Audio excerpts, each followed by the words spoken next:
O que acontece conosco quando morremos? Há no mundo muitas ideias divergentes, mas só a Bíblia tem a resposta correta. A palestra de hoje revela a verdade sobre o estado do homem na morte. Um dos grandes méritos da ciência médica é o de que ela tem contribuído eficazmente para ampliar a vida média da humanidade. Em certos países, essa média é bem elevada. Dizem alguns que o homem deveria viver pelo menos 150 anos. O que sabemos é que os nossos ancestrais viveram quase 1000 anos, como no caso de Adão, Sete, Jared, Matusalém e outros. O homem teme a morte e desejaria poder viver para sempre. O Dr. Alexandre Bogomolets, da Rússia, preparou um soro denominado citóxico antirreticular para retardar o processo de envelhecimento do corpo. O Dr. Bogomolets morreu aos 64 anos e não pôde usar o seu soro porque era cardíaco e o medicamento afetava o seu coração. Como dissemos acima, o homem deseja viver. E viva 50, 80 ou 100 anos, isto é muito pouco considerando-se o plano original de Deus. O homem foi feito para viver para sempre. Mas, pergunta o amigo, e que me diz da morte? O salmista já perguntava, que homem há que viva e não veja a morte? Salmo 89, 48. A morte é uma dura realidade que afeta a todos os humanos.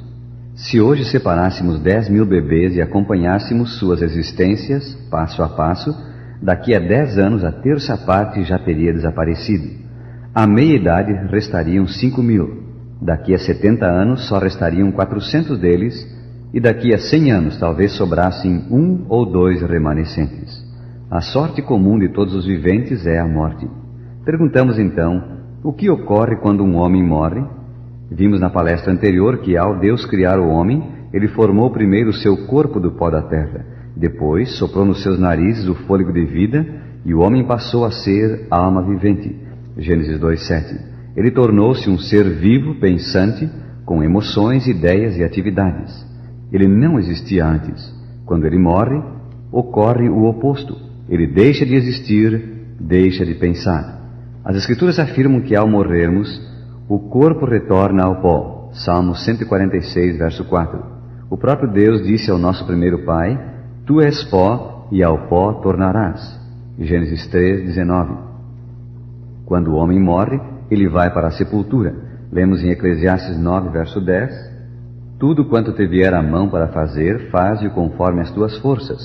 Porque para a sepultura, para onde tu vais, não há obra, nem projetos, nem conhecimento, nem sabedoria alguma. Quando o homem morre, ele vai para a sepultura. O sábio Salomão afirma que na morte os homens e animais são semelhantes porque todos têm o mesmo fôlego de vida. Eclesiastes 3, 19 e 20. As Escrituras definem a morte como um estado de completa inconsciência. Lemos no Salmo 146, 4, sai-lhes o espírito, o fôlego, e eles tornam ao pó. Neste mesmo dia perecem todos os seus pensamentos.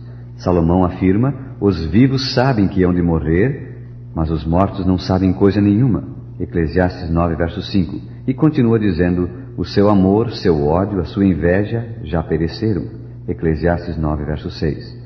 Em outras palavras, os mortos nada sabem. Suas emoções e pensamentos já não existem. Assim como quando a energia elétrica é cortada, cessa a luz, também quando o homem para de respirar, cessam todas as suas atividades. Pensamentos e sentimentos não mais existem. Ele está morto. Há, todavia, no mundo inteiro, a ideia de uma alma imortal, que é estranha ao pensamento bíblico. Os egípcios criam na imortalidade da alma. Os gregos e romanos assimilaram essa doutrina pagã e a emprestaram ao cristianismo. Em princípio, a ideia da imortalidade da alma não é egípcia, mas satânica. Satanás é o seu autor. Deus disse, certamente morrerás. Gênesis 2:17. Satanás disse, certamente não morrereis. Gênesis 3:4. Quando o homem pecou, Deus o expulsou do jardim do Éden para que não comesse da árvore da vida e vivesse eternamente. Como vemos, Deus não desejava que os pecadores vivessem eternamente. Na palestra anterior, vimos que as palavras alma e espírito são usadas mais de 1.700 vezes na Bíblia e em nenhum caso são qualificadas de imortais. A Bíblia nos revela que a morte é como um sono. Quando dormimos normalmente, não possuímos consciência de tempo nem de fatos. Estamos como que desligados. Os autores da Bíblia referem-se à morte como um sono cerca de 44 vezes. São Paulo, falando dos mortos e da ressurreição, disse: não quero, irmãos, que sejais ignorantes com respeito aos que dormem, isto é, quanto aos mortos. 1 Tessalonicenses 4:13. Num sono profundo não há memória ou lembrança.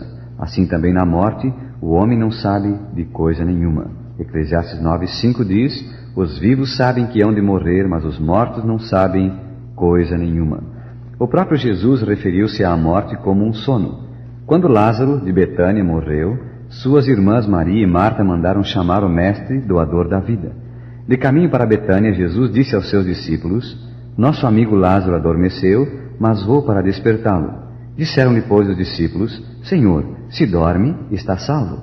Jesus, porém, falava com respeito à morte de Lázaro, mas eles supunham que estivesse falando do repouso do sono. Então Jesus lhes disse claramente: Lázaro morreu. São João 11, versos 11 a 14. No caso da filha de Jairo, a Bíblia afirma que ela morrera enquanto Cristo seguia com seu pai para curá-la. Ao chegar à casa, Jesus disse aos que lamentavam sua perda: não choreis, ela não está morta, mas dorme.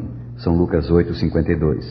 As Escrituras afirmam que o povo passou a zombar e rir de Cristo porque tinham certeza de que ela estava morta. Mas Cristo, o autor da vida, tomando-a pela mão, disse-lhe em voz alta: menina, levanta-te. E ela imediatamente se levantou. São Lucas 8, 54 e 55. No livro de Jó, 14:21, lemos que quando alguém morre, seus filhos são honrados sem que ele o saiba. São humilhados e ele não o percebe.